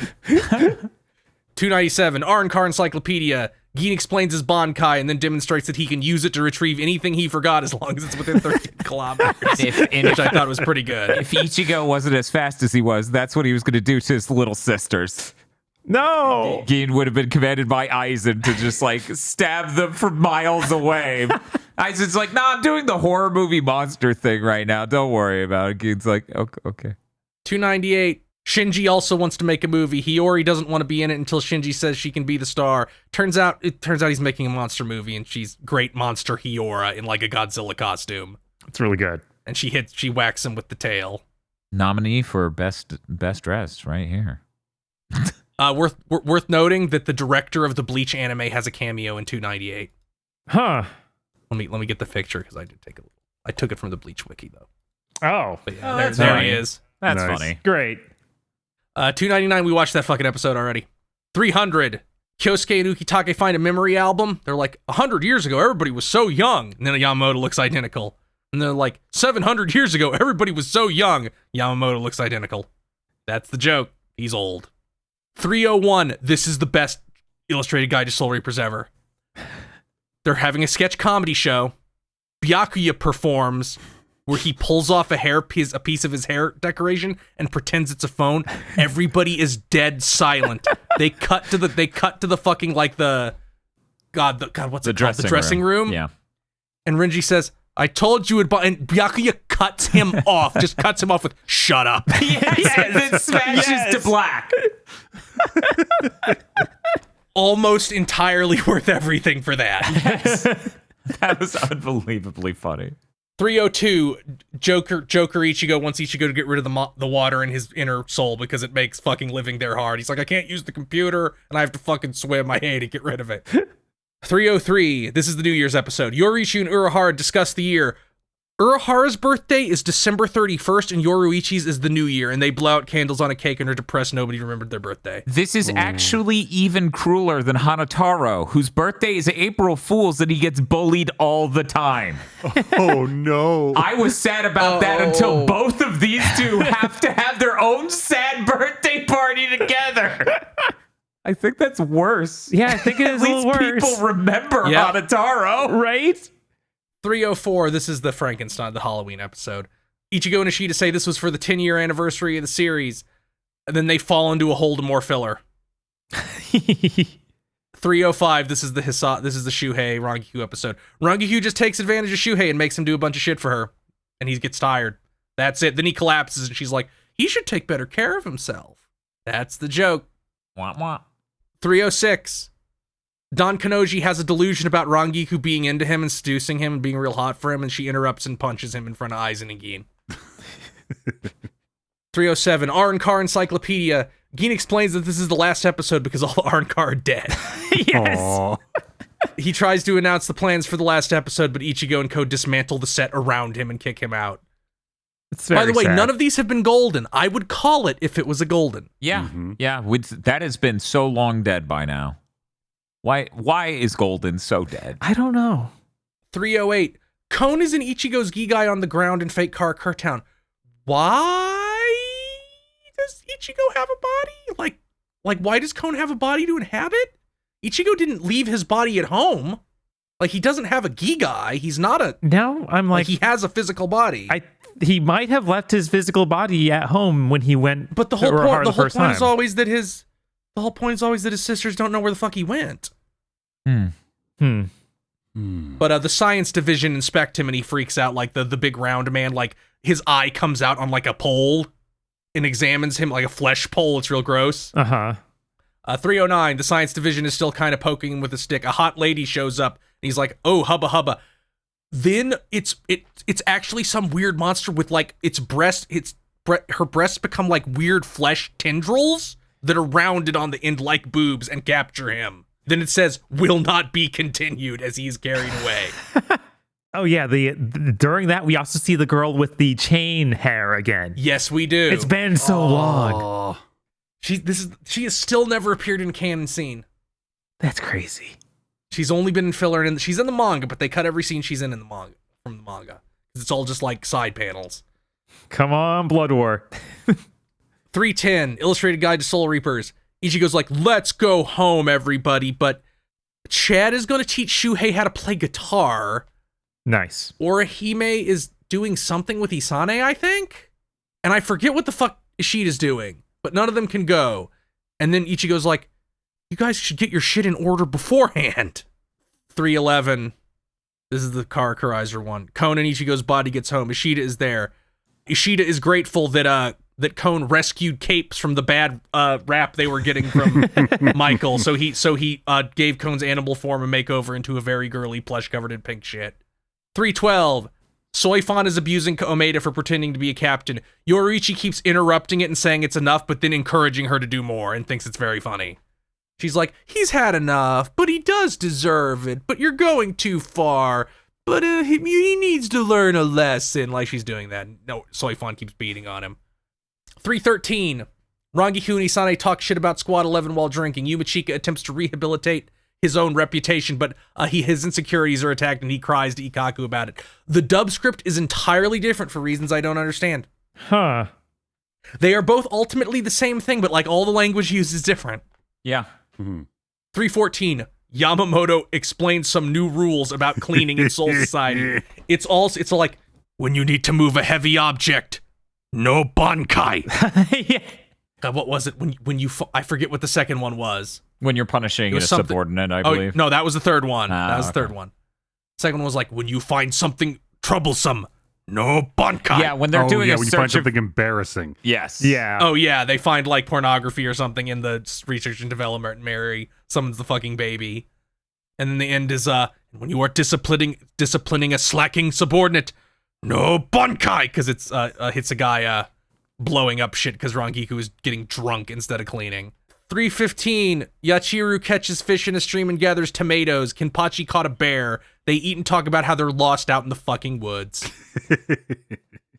Illustrated Guide to Soul 316. Ichigo goes to eat dinner and Orihime, Ishida, and Chad are there. They're here to celebrate a new filler arc. He doesn't have anywhere to sit and gets mad. That's it. That does not bode well. Let's get through these fucking segments. Sure. All right, first segment. We're gonna rate these intros and outros. We'll start with the opening. It's opening 13, Rambu no Melody, or Melody of the Wild Dance by SID.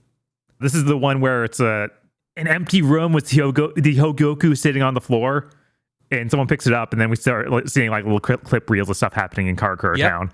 It's pretty cool. I like the song they got going on. Dr. Edgar, what do you think of it? I loved it. This is a great song. There are some truly killer visuals with like really interesting filters over them. This is, I mean, it's a 9 easy. Dan, video games? Yeah, I think in the grand scheme of things, when it comes to Bleach openings, this really is one of the best. I think it's really, really strong. It may just be me thinking the music itself really fits the idea of hype, exciting shonen, while also having a softness to it that Bleach often has with its music in a number of ways. There's almost a melancholy underneath it. And the visuals for the intro are really good, and thank God. Yeah. Because we've been through some not so great ones sort of recently. Sort of. The most recent was fine, but before that, I'm also going to give it a 9. Yeah, I have to agree. This is a really strong one. Like, it definitely is one of those I just remember. Like, it stood out to me a lot back in the day. And yeah, I like that the more you see of this arc, the more it's like, oh, that's where this is from. Like, you'll just see individual shots that are like that. Mm-hmm. They even have some of Gin dying in here, which is kind of crazy. But I'm going to let it sit in an 8 because it's really strong, but I feel like it could be better. Chris? Yeah, I think it's about there. Like, it's pretty good. I kind of like the I don't really like the chorus all that much. But the rest of it I think is pretty good. So I'm going to give it a 7. Next, we're moving on to ED25, Last Moment by Spy Air. Spray Air. This is the one where Ichiko runs across the starry background while different characters slide by, and a song that goes na na na is playing. Yep. I'll go ahead and start with my rating. I think the animation is just good enough, and the song just memorable enough that this gets a 7.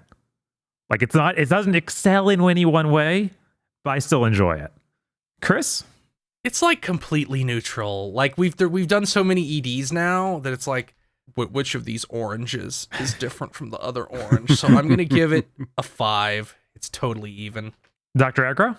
The visuals on this one they're good. They're fine. They work. Solid ED. I am really into the sound of this song. This one's going to be a solid 8 for me. And damn video games. I think the music is really bringing it for this one, and the animation is like solid. It really doesn't drag it down at all. Mm-hmm. I think when it comes to their EDs especially, this is one of the catchier ones in my opinion, and I think it's a really solid one. I'm going to give it an 8. I could see if the animation was maybe a little more budget constrained, it's slipping to a 7, but I think it was pretty solid. And then the final ED, The final? for this set of episodes. Oh, okay. Song 4, ... by Rookies is Punked.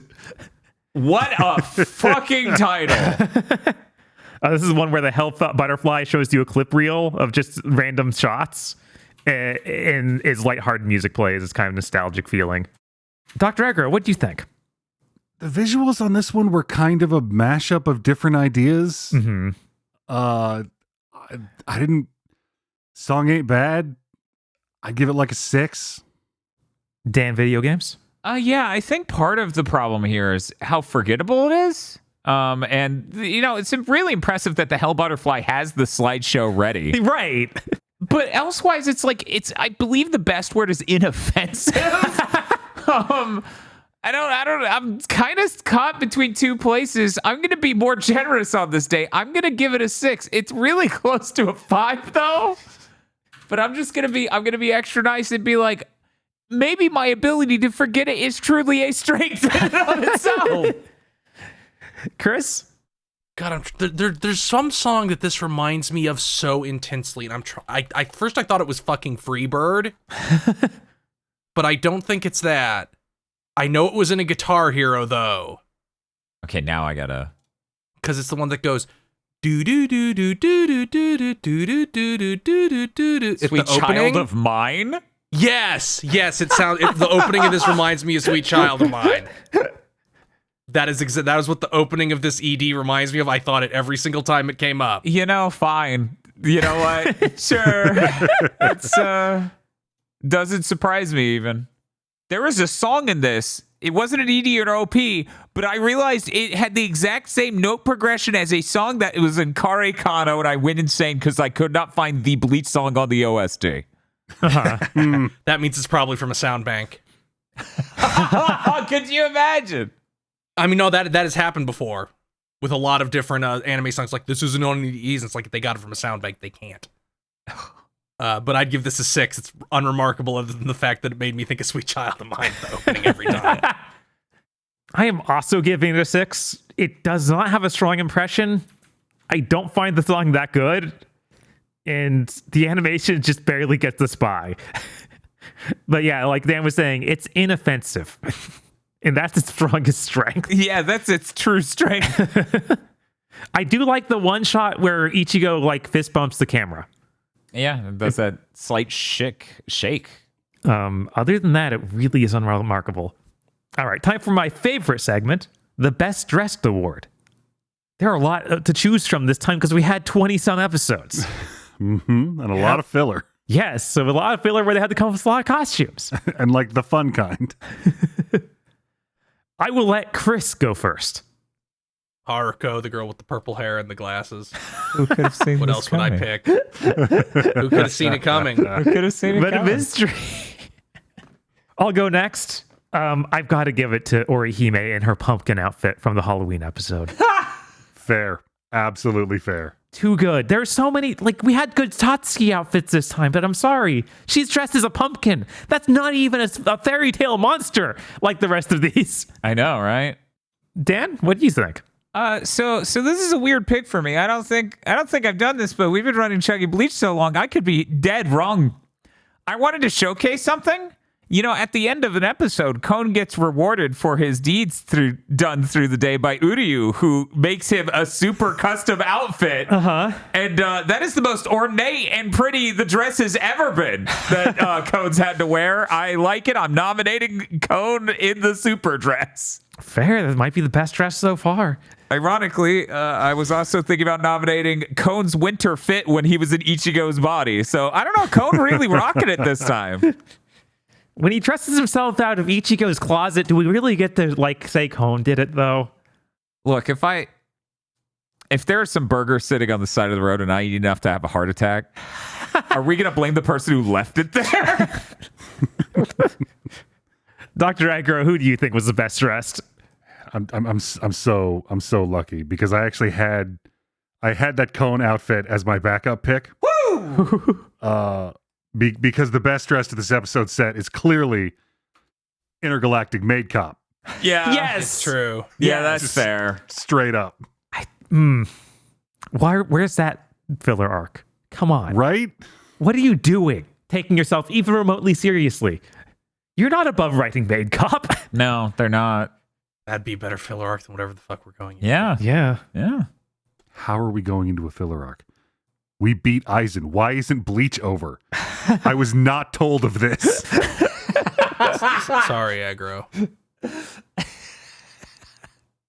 Aggro's like, we need to alter the plan.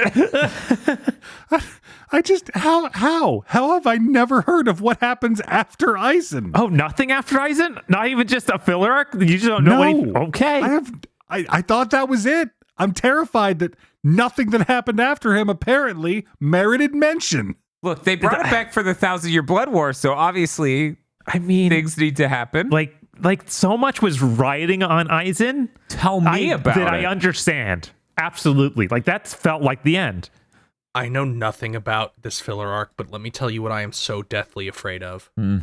It's going to be like Power Rangers, with the Green Ranger losing his powers, and Ichigo will fall down to his knees and be weakened at a critical moment because his powers are leaving, like 8 different times in this filler arc. Oh, for sure. 26 episodes, closer to 15. Let's say 15. He's right. That's going to happen. He'll be like, I need to use Bankai. Oh, my powers are acting up. Save me, Izuru. Anyone want to, gamer premonition some ideas about what the villain is? Like, what their deal is? What they look like? We have nothing to go on. Let's just say, like, shit. What if another third seat is important? What if there's a third seat Kabune for this arc? I'm scared. I'm going to say this is... If Aizen if Aizen did Edward's 40 hands and then needed to have a plan, this is how bad this guy's shit's gonna come off. It's gonna be like, yo, that didn't even work out for you, and it was tenuous at best. What are you? God, what? I'm scared. I have no idea. I'm terrified. all I'm figuring out about his appearance is he will have quirky outfits because Aizen did towards the end, right? He had really fucking weird bodysuits. Okay. And he will have curly hair. And he will have a plan. You think Jin Kari is known for plans? This guy will be Grand Central Station for plans. I think the exact opposite. He's going to be the plainest looking villain we've ever seen in Bleach. Plainer than any bound. And he will ostensibly have no plan. There will be nothing even out in everything he's just a doing. terrorist. Yeah, everything he's doing is completely out in the open. And that's it. He's just winging it. Yeah. He's out here every day just doing a new thing. Is it going to feel episodic like Monster of the Week, like that Karakurizer thing did? Maybe. That would be funny. I'm scared. I think he's going to have a really bizarre power that they never explain fully. They just use it as a crutch to stretch the filler arc out. I think it's going to be like some last Arankar that Aizen sealed away because of his weird power. He didn't fit into the plan. Oh, that sounds way too logical, honestly, for a filler arc. Yeah, I think this dude's going to be named Masamune. And they're going to be like, didn't we just deal with you? And he'll be like, nah, that was Muramasa. Very different guy. We never met. Just so we're clear. Just so we're clear. He's going to be the same guy, but with a mustache. All right, Dan. This is the part where you need to tell me how excited you are to watch this filler arc since we're talking about it. One. Yeah, that makes sense. Yeah, that's the only response you can have, honestly. It's because all of this was building up to Aizen. Explaining who the Soul King is. Explaining what the key to whatever does. Explaining the Hogyoku. Explaining the plan. All of that fell to shit. And then they go, coming up next, our improv comedy routine. So no, I'm not excited. Oh, okay. I've got trivia for us. Ooh. This is true, false, like usual.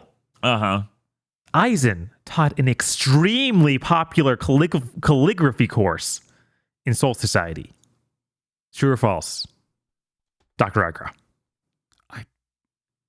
That's too pathetic to lie about. True? Dan? False. It wasn't popular. And Chris?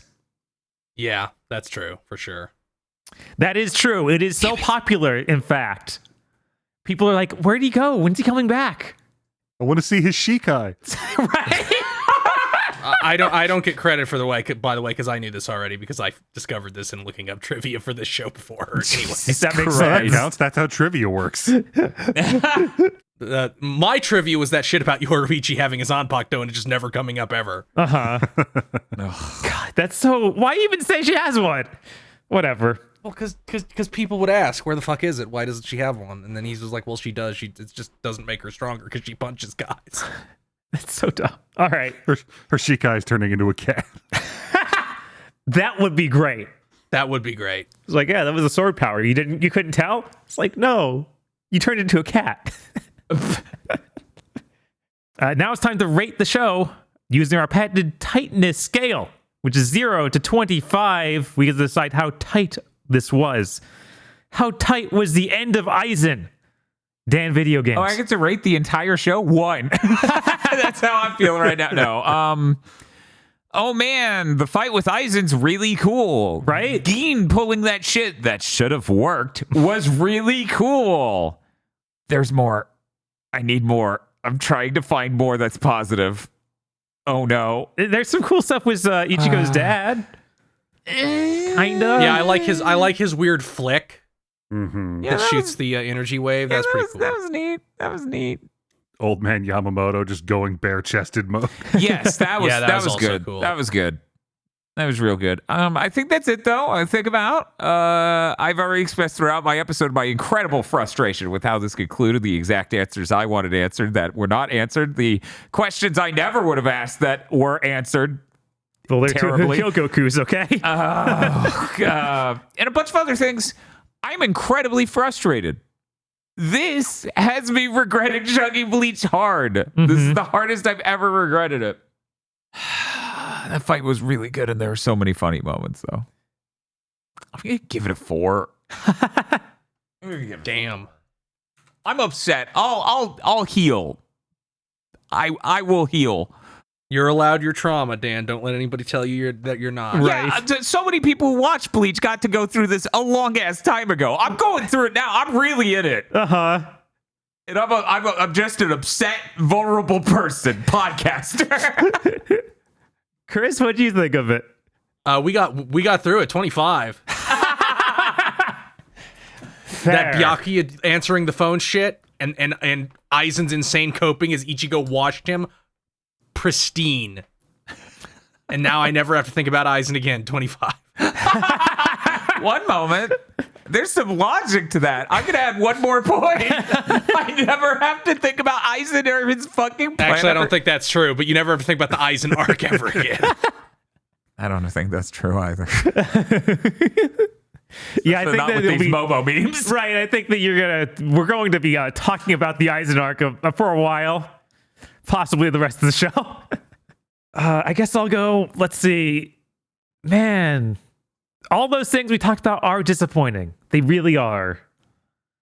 But oh my god, what a way to rinse Aizen completely. It's actually just funny that he doesn't even use his sword anymore. He doesn't use his special power. They gave up on doing that even. But we're just going to have Ichigo completely watch this guy. Which is delightful to watch. It makes up for so much pain that happened leading up to it. So I'm going to give it a 20. And Dr. Edgar, you get to finish stuff. What was your tightness rating? Yeah, all of the complaints we had about the payoffs and the structure of these episodes are completely true. But Bob's got the right of it. Watching God's favorite son trounce that motherfucker was revenge for the audience for this whole arc. He slapped him until he cried. I had never been so locked in watching a slate of Bleach episodes. Even when it was filler, it was the good kind of filler. This was like a 24 easy. Man, that's it. We did it. That's it for the Arncars. We're done. Damn. Finally. They're dead Oh now. my god, I can't believe it. Yeah, it doesn't feel real. Right? Like the fight ended and I realized we have like 6 filler episodes to go and I'm like, the fight's over. I was emotionally prepared to long haul this shit. Uh-huh. I felt like, man, did I over prepare for this? Am I too strong? Maybe I shouldn't have stayed in the chamber that long. It's best to chug bleach from inside the back to chamber. That means next time we are doing episodes 317 through 342. That's the Gote 13 invading army arc. I don't know what this is. Everyone on Yeah, neither Earth... do I. I don't know shit about it. I don't like the sound of that. Basically, no one talks about this one. People knew about the last one we went through, like the Sword Beasts. Yeah. Is that like Golgo 13? No. No, I think it's like the You don't know. like the 13 court guard squads. I think that's literally the Japanese version for that. Mm-hmm. Do you think the reason no one knows about it is because they hit the end of Aizen and went, I'm not doing this again? Yes. I think that by that time, literally everyone started reading the manga. If they even kept up with Bleach at all, Yeah. like everyone had quit the anime. Because it. Yeah, I can't express how much better I'd feel about this if this was the end of Bleach. Mm-hmm. Yeah. I would have been like, man. Can't wait to keep living in this ghost town. But we'll see you next time for the continued adventures of Ichigo Kurosaki. Until the end of that filler arc, in which case we will lose our Reaper powers and we will not see you ever again. Hey, before you down that jug of bleach, how about you head on over to patreon.com/gbpodcast. You can get the next episode of Chugging Bleach early and help support us doing insane 7-year-long endeavors like watching all of Bleach. We also do many other shows that you can get extras for, and if you ascend to Vastopod Lourdes, you'll even get credit for it on Big Think Dimension, our weekly gaming podcast. If not, that's fine. We'll see you next time you're thirsty for some bleach.